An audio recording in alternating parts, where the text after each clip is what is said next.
Okay, I am so excited, everyone, because I'm excited every week. And this one is clearly an episode that's going to keep the momentum going. I have a great friend, a soul sister, a professional boss as the guest today.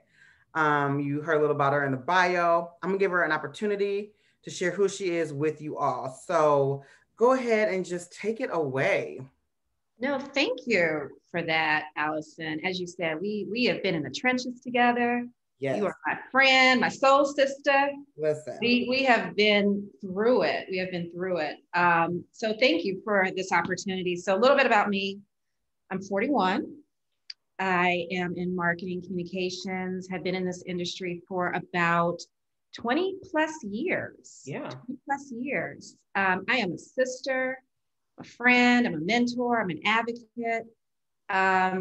Yeah, I'm just looking to progress in my career as a person. This is a season of learning and growing, and I'm just truly excited about what's to come in my career and just personally. And I'm really just trying to lean more into the personal piece. I think I have a good grasp of the professional, but I really see an area of opportunity for the personal. How can I make more time for me?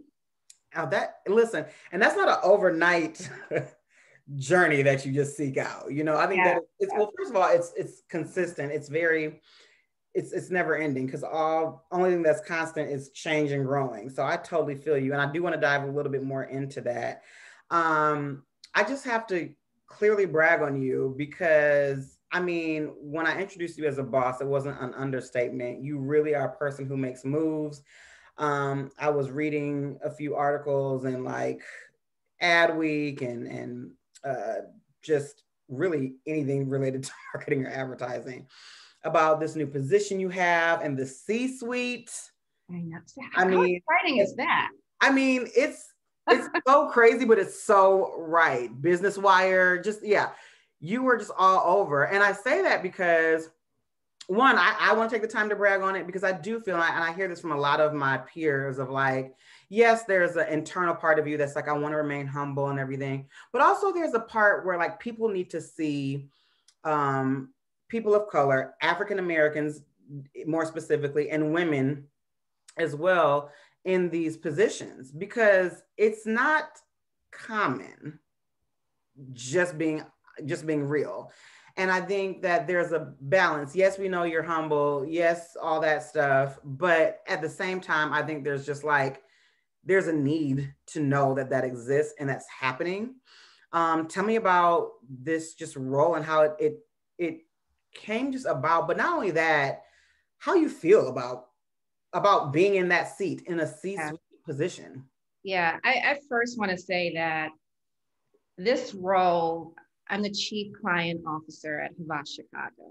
Mm-hmm. And I truly, and I tell people, I'm very upfront with this. It is just not true, only Maisha that made this possible. Like, Mm-hmm. Mm-hmm. I'm very conscious, I'm very deliberate in saying that I truly manifested this role. And Mm-hmm. I've been talking about, wanting to be in the C suite, wanting to be a decision maker, wanting work life balance. Like, it just came at a point in my career where I was just really able to articulate what I want my life to look like and what I want it to feel like. And that was, it didn't come natural. Right. It didn't come natural. It just kind of came in pieces for me as I was just working in other places. And I was just, looking at what was working, what wasn't working for me in my career. And I was just like, being a Black female working primarily within the general market, I just knew, the challenges Right. that I came. Now we'll talk a little bit more about like what those challenges were and how Sure. to overcome, and then the lessons learned from them. But I was just, I got to a point where I was just like, this is what I want. I wrote it down. I wrote down, how much money I wanted to make. And I just thought about it all the time. And I really spoke it into existence. I prayed about it hard. Mhm. It didn't happen immediately. Again, I was thinking about this like 3 years ago. Right. And I can honestly say about myself, like, I don't do the best job with marketing myself. Sure, sure. Like, I know people in this industry, I have friends that are very strategic, very intentional with like how they move with their career. And I'm always like in awe of that. Like, and I'm a publicist. I come from a PR background. I do this for other people, right? But for myself, just to your point, not really bragging on what I do. And I can honestly say, I just been blessed with some amazing people that has just shown me favor. And I say that all the time. And just amazed from amazing backgrounds, not necessarily in the MarComm space, but just amazing people that saw something in me that maybe I didn't necessarily see in myself. Yeah. And just kind of these, and maybe not so much, I would say random meetings with people. Maybe they're not so random because I feel like I know now that your life is orchestrated by God, right? Yeah. And these people that just come into your life and they all serve a purpose, a greater purpose. And honestly, that's kind of how I've progressed. It's absolutely through hard work, absolutely through not burning bridges, absolutely through having a vision, but just being blessed with having the right people who have just shown an interest and advocated for me and saw something in me. And just, that's kind of how this is. Right. And it worked. It worked out. Yes. So I love what I do. I mean, and let me just say this with a grain of salt. It's been 1 month. I've been in this role for 1 month. Yeah. So I'm learning, I'm listening right now. And I can say within this 1 month that I've been given the ability to make some changes, and I feel heard. Yeah. So time will tell if this continues. A couple of areas that I'm passionate that I learned from my experience. It's just been people, and I'm not perfect. I know I can be viewed as being very to the point and can be sometimes harsh to some, but to some, let's be very clear. But I'm fair. Yeah. And DE&I, if your teams are leaning one direction from ethnicity and background, there's an issue. Yeah. There's amazing diverse talent out there, but not only from a recruiting, but from a retention standpoint. So what does our retention plan look like? Because it was tough. It was really tough for me, going through the general market space and agency life. And, I tell my mentees all the time, I know what it feels like to be a rock star in an organization. I know when someone's checking for you. Yes. And you're a worker bee. Yep. And it's real. It's so real. Clients love you, but leadership within an organization, they're not checking for you. So, that's something I'm really passionate about. I love that. Everything you said is so necessary. I specifically think, I don't want to say in this season, it's been relevant for a while now. As far as I can say, there are a couple things that I wanted to just go back and address. One, the importance of really marketing yourself. I know that however you process, wherever you land on all these self-awareness, tests or whatever. Some people are just, like you said, to a point, so strategic. But one thing I did find is, and there's value in being strategic and marketing yourself. Sure.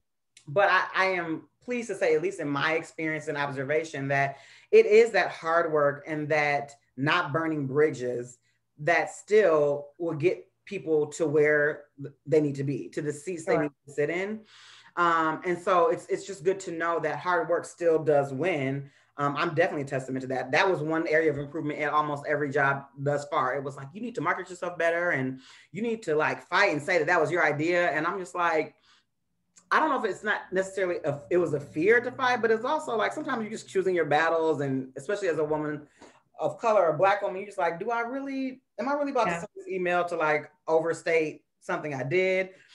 But also learning hey, at the end of the day, I'm happy where I am. And then there's something else that you said that I wanted to just ask you more about when you were talking about this new position you're in, and you talked about how you wrote it down like 3 years ago in detail, like not like a particular just role or not like a organization, but like how much you want to make, what you like to do, your passions. Why do you think it's important to take the time to be specific in what you want? Because I think that that will help you evaluate opportunities that come your way. And I can say, like, the time that we're in right now, you have a lot of companies, agencies, etc., recruiters that are looking for Black talent. Yeah. Yeah. Right. And you need to be very clear about what you want your next move to be. And I think that was a conversation that we had, because I was talking to you about a couple of opportunities, a couple of people reaching out to me.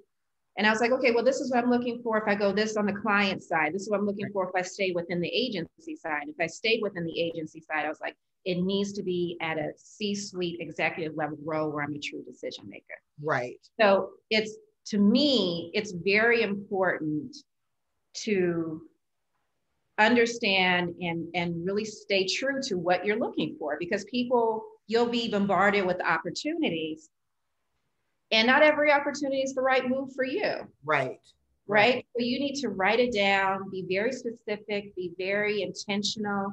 And when you do have those interviews, be very direct about what you're looking for and what you're hoping to gain and what your career path looks like and what does the culture look like.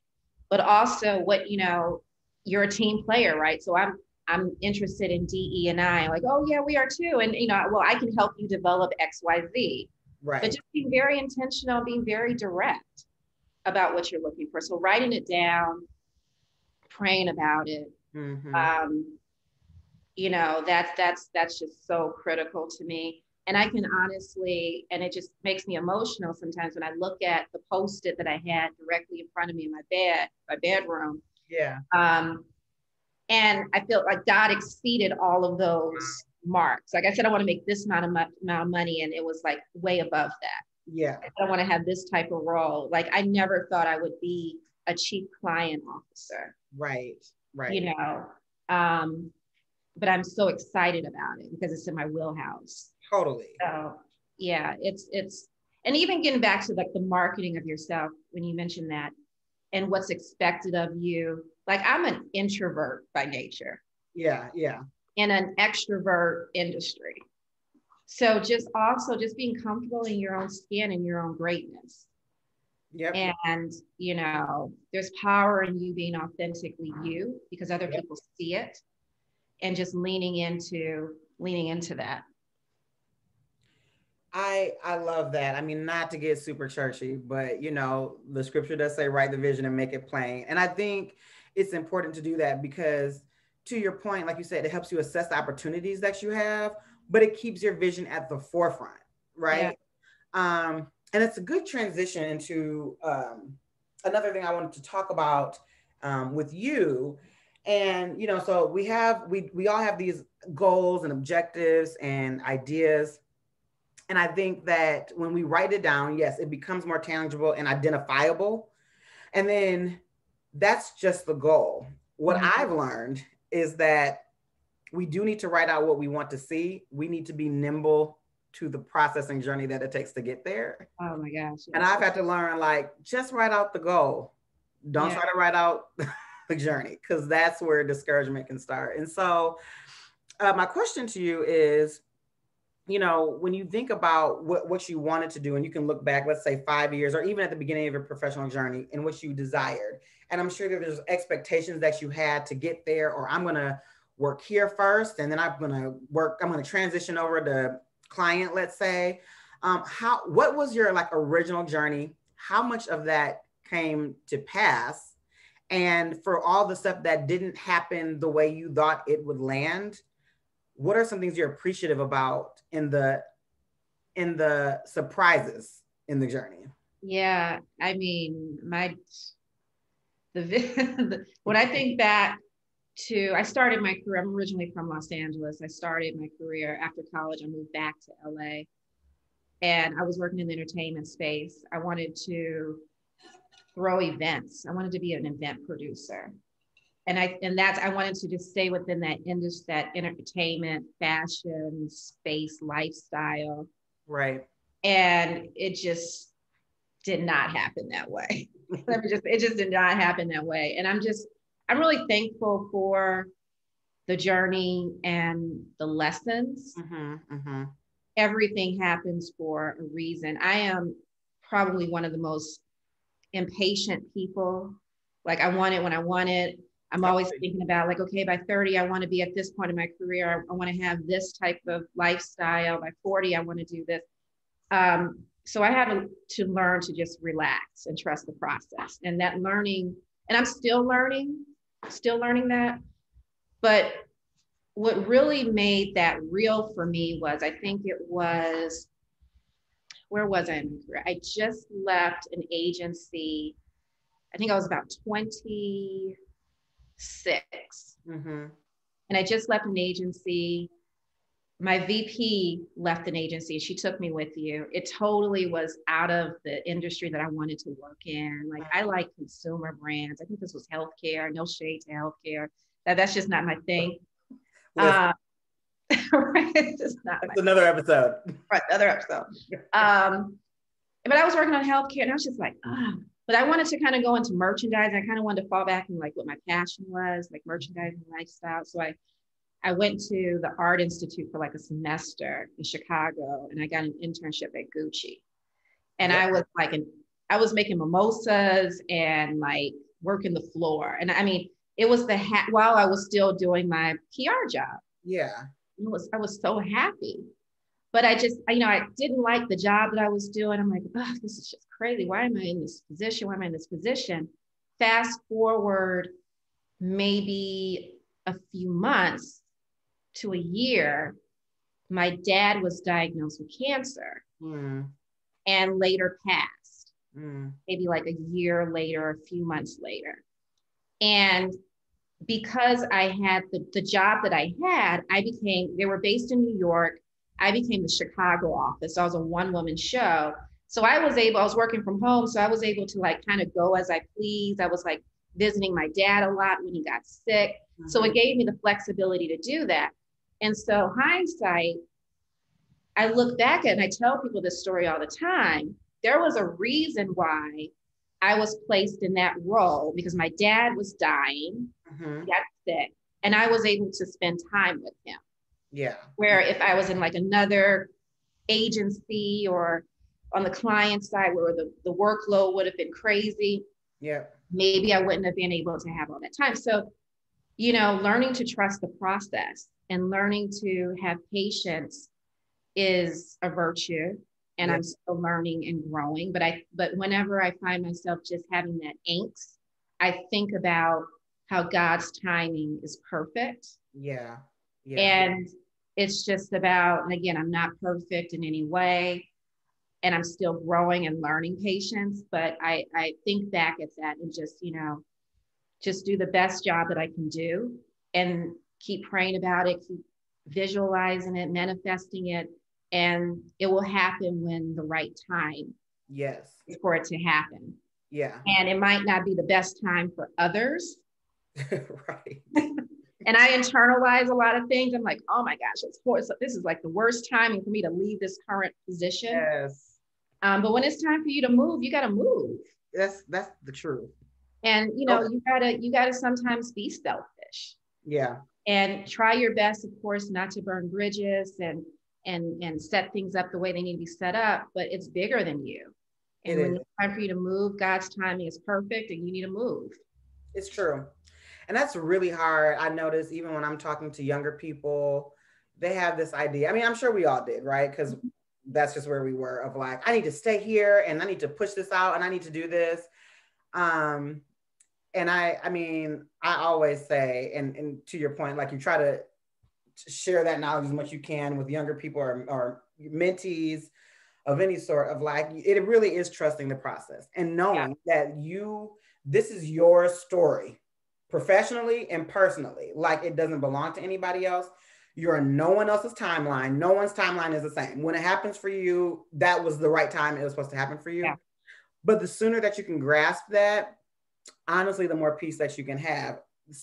This is me speaking from someone who is daily learning that, because I would love to say that I have arrived, but I'm constantly being mindful, like, stop looking at the clock, stop, because it's not making anything come faster. It's going to happen when it's right. So wholeheartedly agree. And as you said before, one thing that is helpful is, yes, trusting the process, but still writing down the vision that you want to see in the end. So I think that's just completely awesome.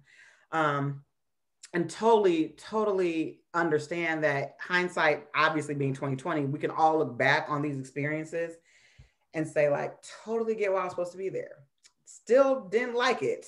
I see how that played a part. Like, I'm looking at jobs like, you know what, I needed to learn how to stick up for myself. Probably wouldn't have happened had I not worked there. Or there were times like I was working at organizations where I felt like I was being stressed, like tipping the 65 plus hour weeks. Yeah. And was miserable. And then looking back, I'm like, I was so stretched that I was stressed too, but I was so stretched that, like, I grew in 1 year, which could have taken me like 4 if it was just easy. Yeah. So now that you're, when you go to a different position and you're responsible for a lot more and you're leading strategically, you have the capacity because you've been stretched to carry that capacity. And now we can, like we were talking about earlier, offline, but like now we're implementing those boundaries of harmony of work and life.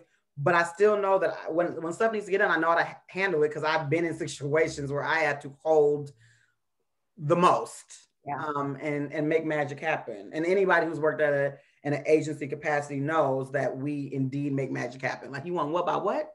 Okay. Oh gosh, it's so unreal. It's unreal. Like, you do look back and be like, that happened. Don't know how.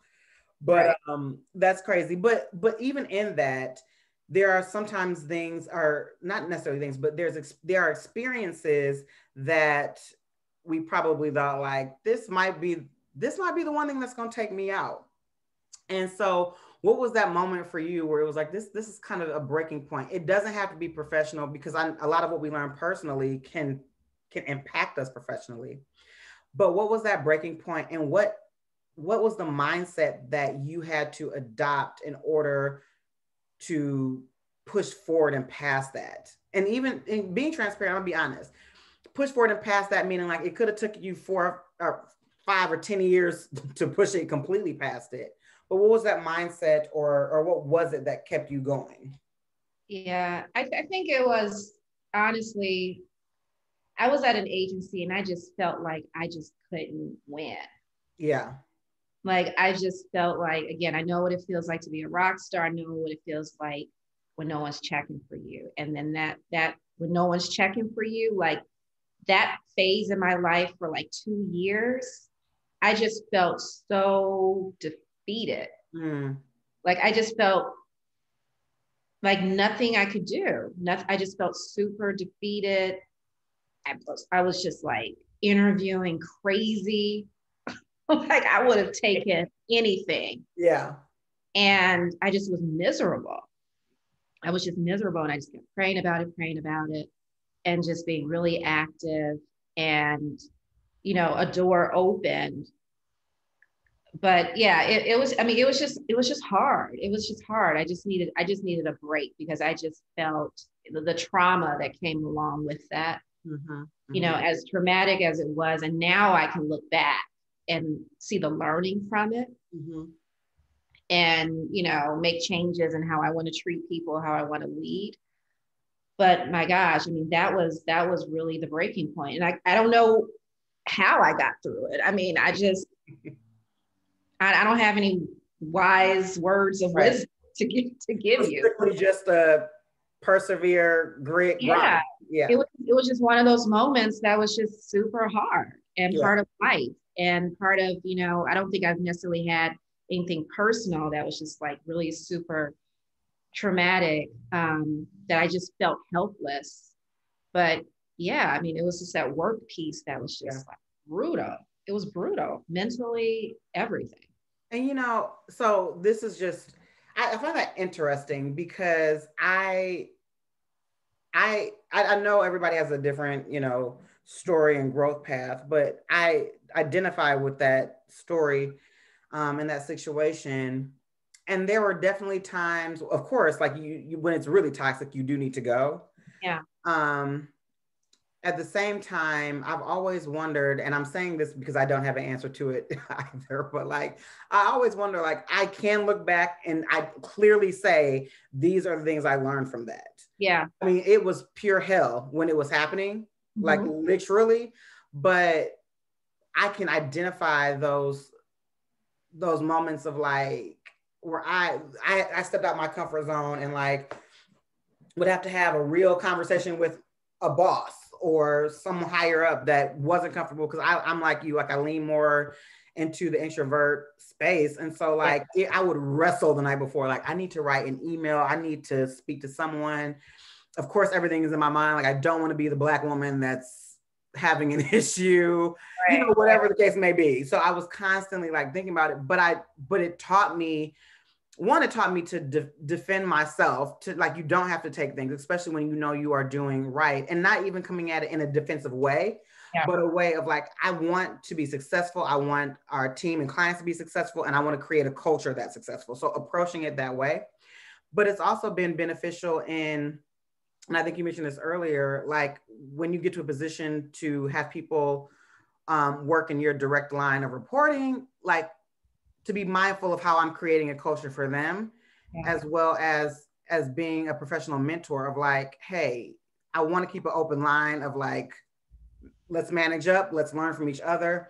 But I don't ever want to create a space that I felt duplicated what I experienced.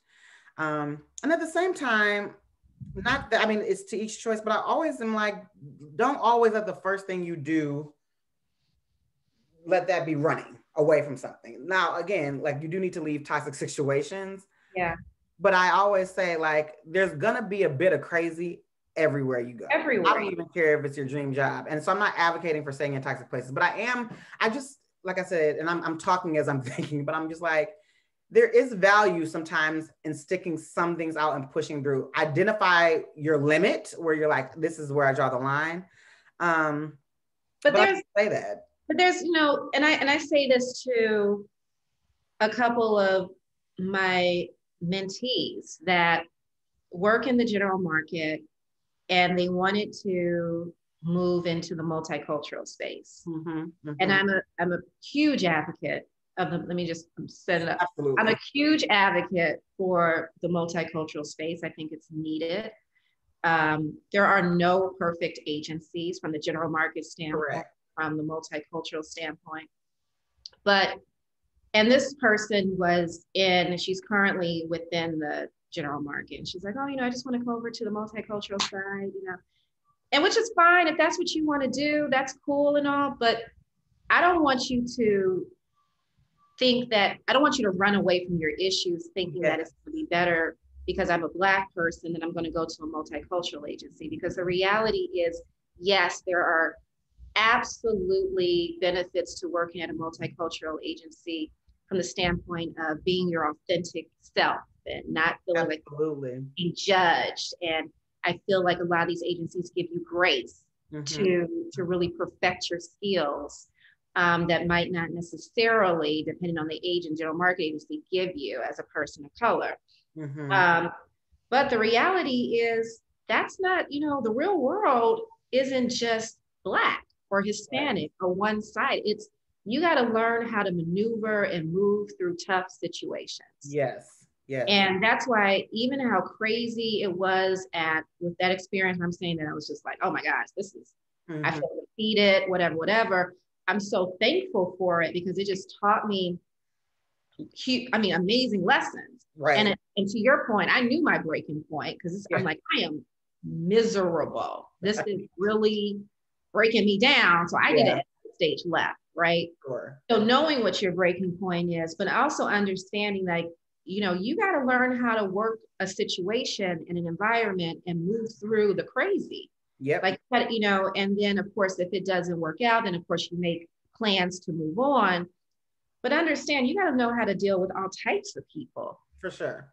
And you know, so that's the learning behind that. It is.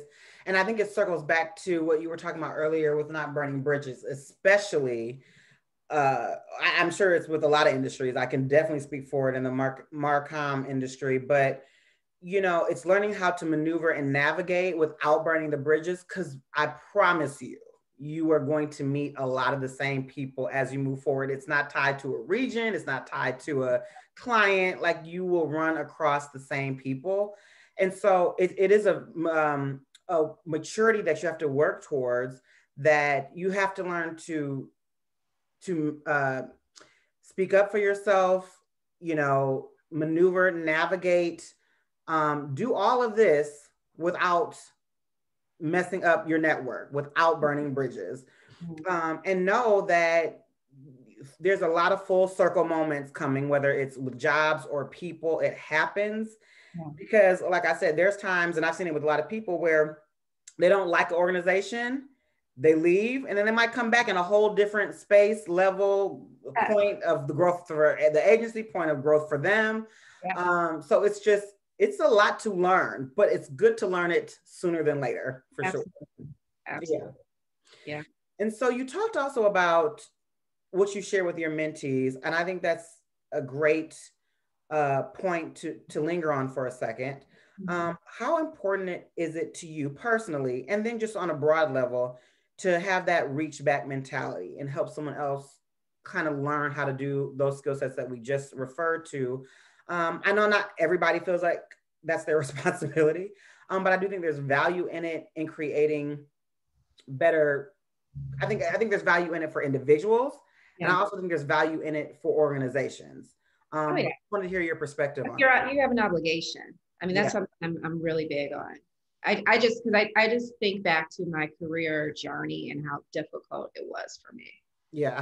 And, you know, moving out to LA, trying to find a job in entertainment. Everybody and their mom is trying to find a job in entertainment.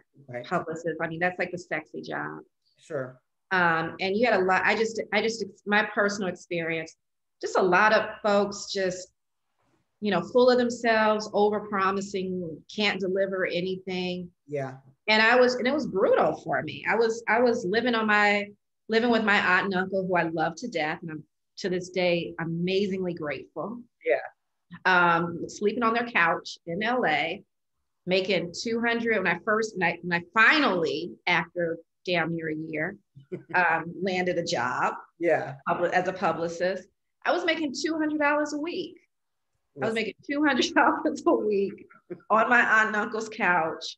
And I'm grateful. Grateful for the experience. And the lady who hired me, and she said, you know, she had a office in Hollywood. She's like, I was a publicist in the gospel industry. Gospel and beauty. That's where I started my career. And it's a wonderful pairing. Gospel and beauty. And she was straight up with me. She was just like, I can't pay you, but you're going to have like a crap load of experience. Once you stay with me for a year, you can go anywhere. And I was able to move to Hill and Knowlton. I did. And that's how my career trajectory happened. And so, but the learning through that process, I was just like, I said to myself, I was like, when I make it in this industry, like when I make it and I have influence, I'm never going to string people along. I'm always going to help. I'm always going to be direct about what I can do for you, what I can't do for you. And if I can't do something for you, I'm going to direct you to someone who can. And you're obligated to do that. And it's just so critical. And I said that I wanted to be approachable. Like I wanted to be that approachable, successful Black female. You know, where you can really, there's no air about me. You can just have real conversations with me and feel comfortable talking to me whenever you want. You have my cell phone number, text me, let me know how it's going, you know, give you real advice. I just wanted to be that person. Right. Just given my experience. And it's so important for mentorship and advocacy, and to be honest with your shortcomings, because I've had people who have been brutally honest with me about areas that I need to work on. Yeah. I don't like surprises. I don't like people, you know, you have these reviews and then it's just like, where did that come from? Hate that.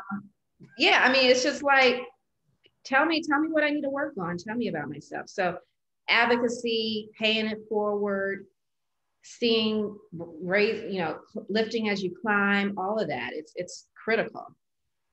How do you, I want to bring this up too, because you mentioned it earlier, and then just again, the delicate balance of being a professional Black woman who understands the value in reaching back, but also climbing forward in large strides to not to handle difficult situations and people in the most diplomatic way because of the stigma of being a B word or just being like, oh, you just always attacking, which a lot are over aggressive. I want to caveat that with saying that some of that just comes with the territory. You could be the sweetest person on earth and still get called that. But I know specifically, especially the people who are listening, that is a very clear, I hear it all the time, a very clear reason why people don't stick up for themselves or let situations or opportunities pass because they don't want to be perceived as something. Yeah. I mean, that's real. Yeah. That's real because trauma in the workforce, work world is real.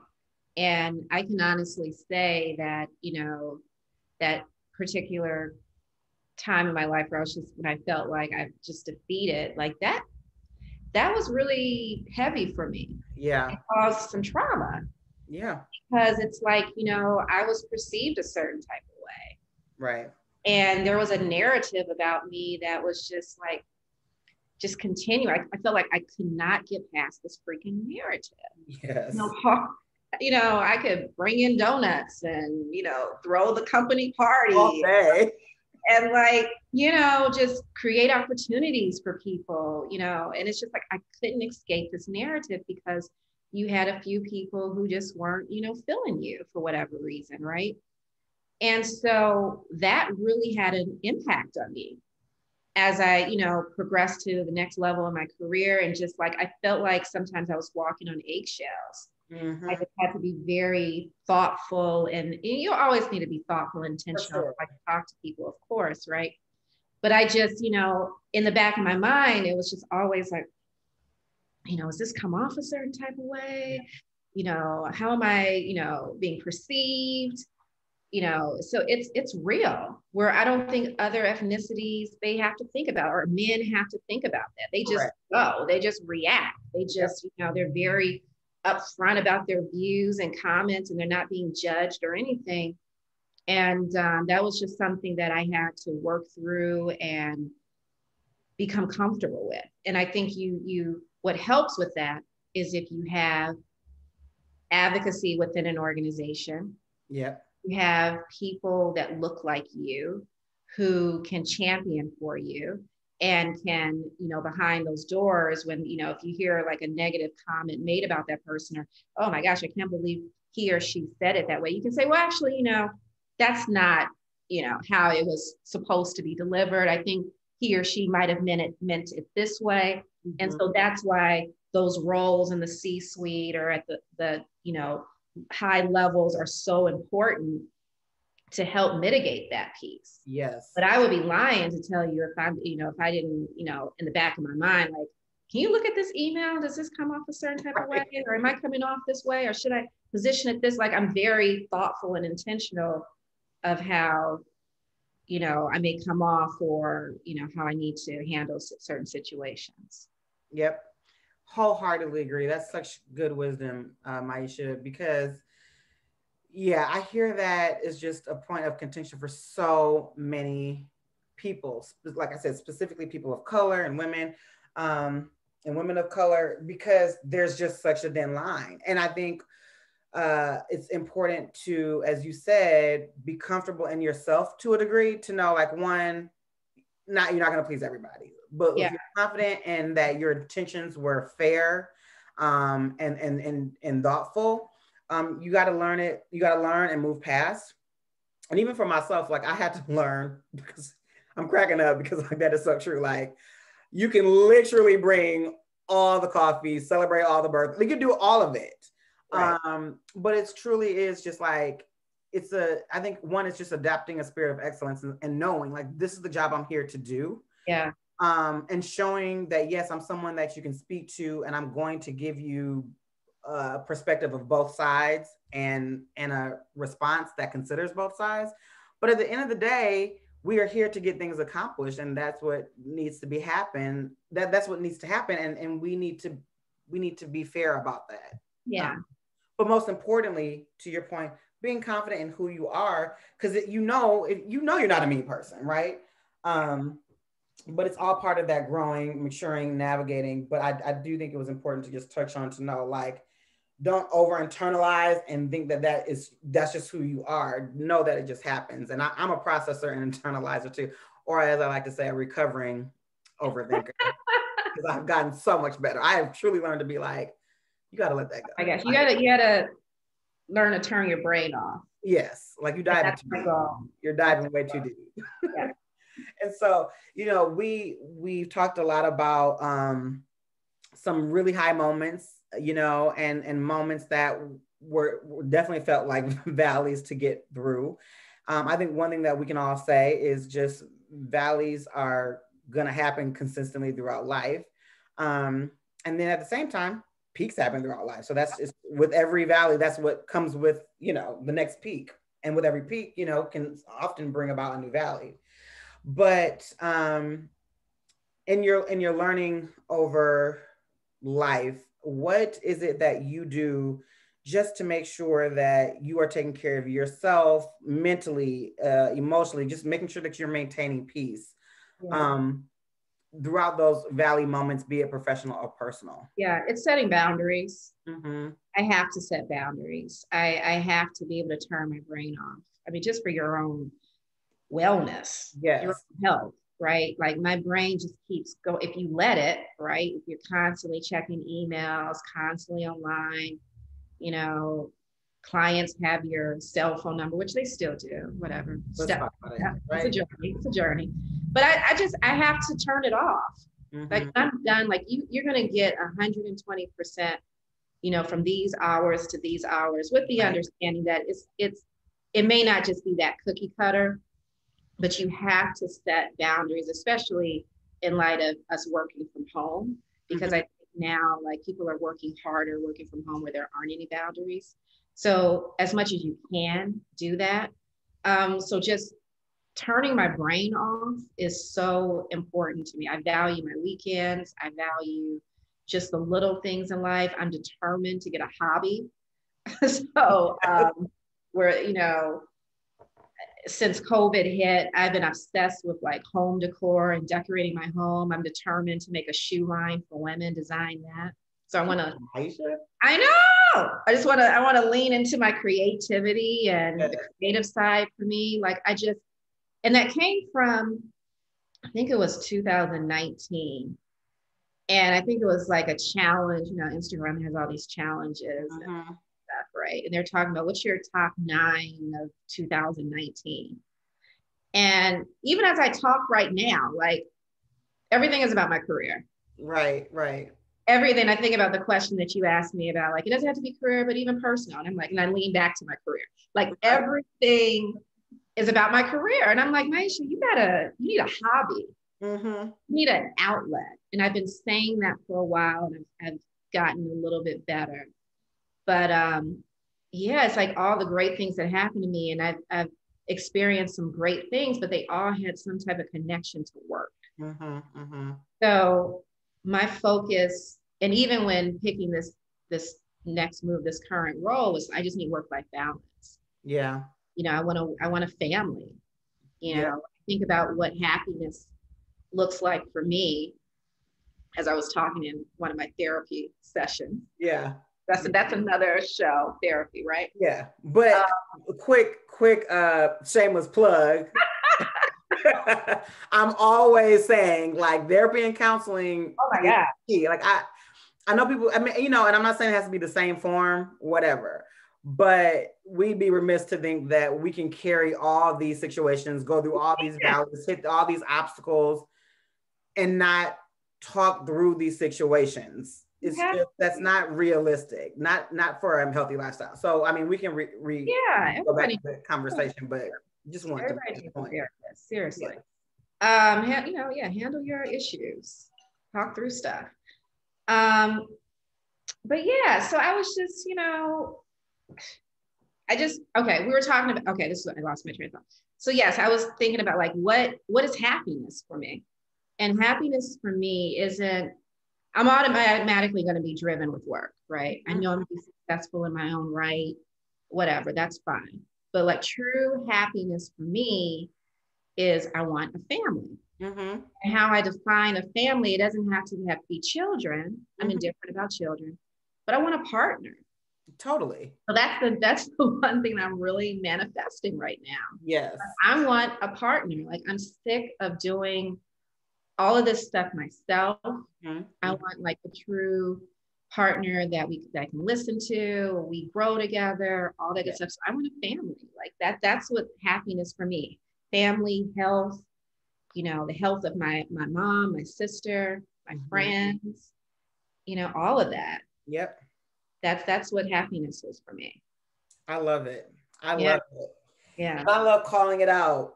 And I hope all of that you're still putting on a post-it as absolutely. It's I'm looking at it right now in my refrigerator. Listen, I'm not gonna lie, I have those big, strong post-its in my room. Oh my gosh, it's right here. It's right here. They're all over the place. They're all over the place. No, totally. But to your point, I feel like if you're not clear, it's hard to identify when opportunity comes because you haven't given it thought. You know what I'm saying? So absolutely yes to all that. And it's good to focus on that. And I mean, you are not alone in that, in that leaning really heavy into your career because, you know, so much of it is what we do daily. And a lot of careers own the majority of our days, like all of them. Yeah. So yeah, I'm with you. Like I am learning and applying all of my boundary work and reading at this moment and learning that, you know, no is a very peaceful word. And to our point earlier, yes, people can think that's you having an attitude, even though you're saying it with a smile, but it's like, listen, no. Yeah. No answer. Because I will give you 100 when it's time, when I've given that time and categorize that time as work time. Plus we all know we're going to give a little bit more, but I love that is something that you're leaning into. And yeah, celebrating life and enjoying it. I mean, I'm at the point, Maisha, where I will wake up with the intent to find fun stuff to do in the day. I don't even know what that means per se, but I'm just like, I'm going to be, today something fun is going to happen. I don't care if that is going out and shopping for something small. It doesn't have to be big, but I just need to like be intentional about it. And I realized like I haven't been intentional. Like if I so happen to do something fun, it would be like, great. But I wasn't like, I didn't set out to do it. So totally get that. Okay, so one thing before we kind of close out, I have been asking every guest this season is, you know, often life needs a soundtrack when you're going through it. So what is one song that you feel represents who you are or that you constantly go back to when times get rough or you're in the valley or just gets you excited about what's to come? Okay, so I'm a big music. My background, I'm a classically trained violinist. So I love music. I love scores, all that good stuff. So I have a couple, probably three that I can think about. Like I love Fred Hammond's "They That Wait." Yes. That's my motivational song. Musical arrangement, Harlem, Bill Withers. And when I think about my dad, it's Miles Davis, All Blues. Because my dad is the one who got me into music and he was like a Joe Jackson with it. And He made me play and all that good stuff. And then sprinkle in some ratchet. You can definitely sprinkle ratchet in there. Yeah. Give me one. Give me one.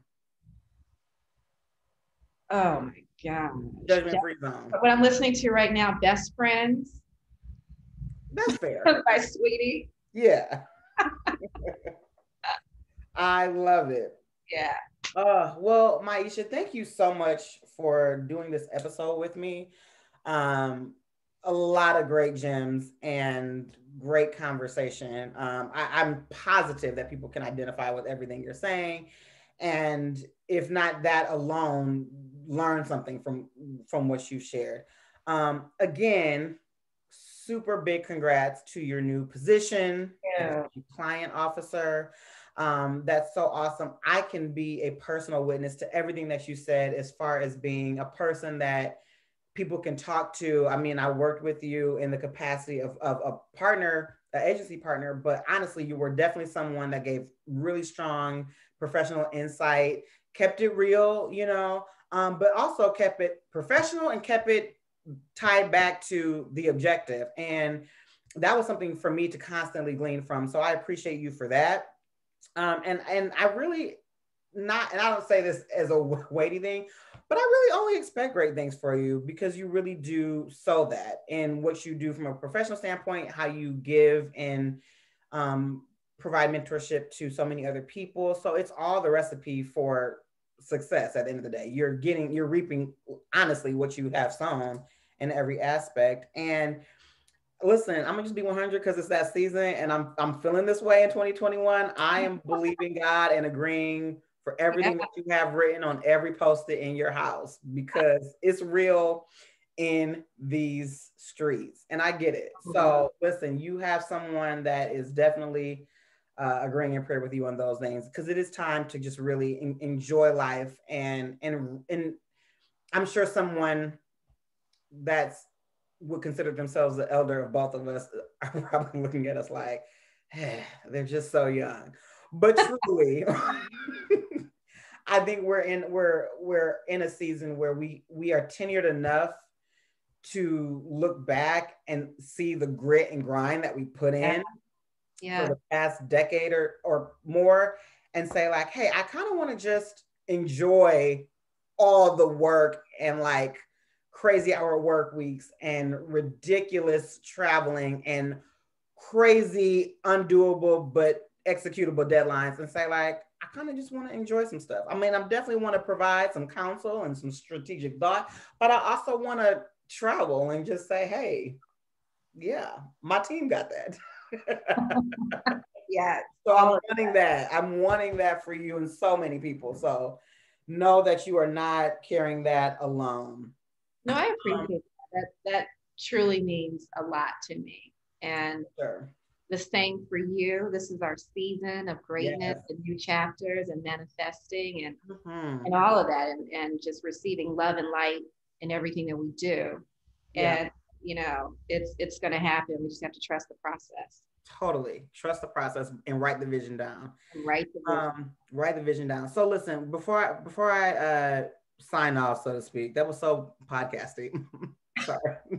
I don't know if I ever said that in an episode. Anyway, before this episode concludes, I know you speak on a lot of panels. You have so much wisdom and insight to share. So I do want to give the opportunity for people who are listening, where can they reach you or find you or reach out to you should they have any desire to like really, have you as a panelist, learn some more great things and about the industry, any of that?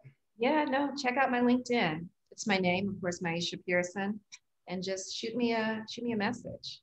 Awesome. So make sure you do that. Yeah, awesome.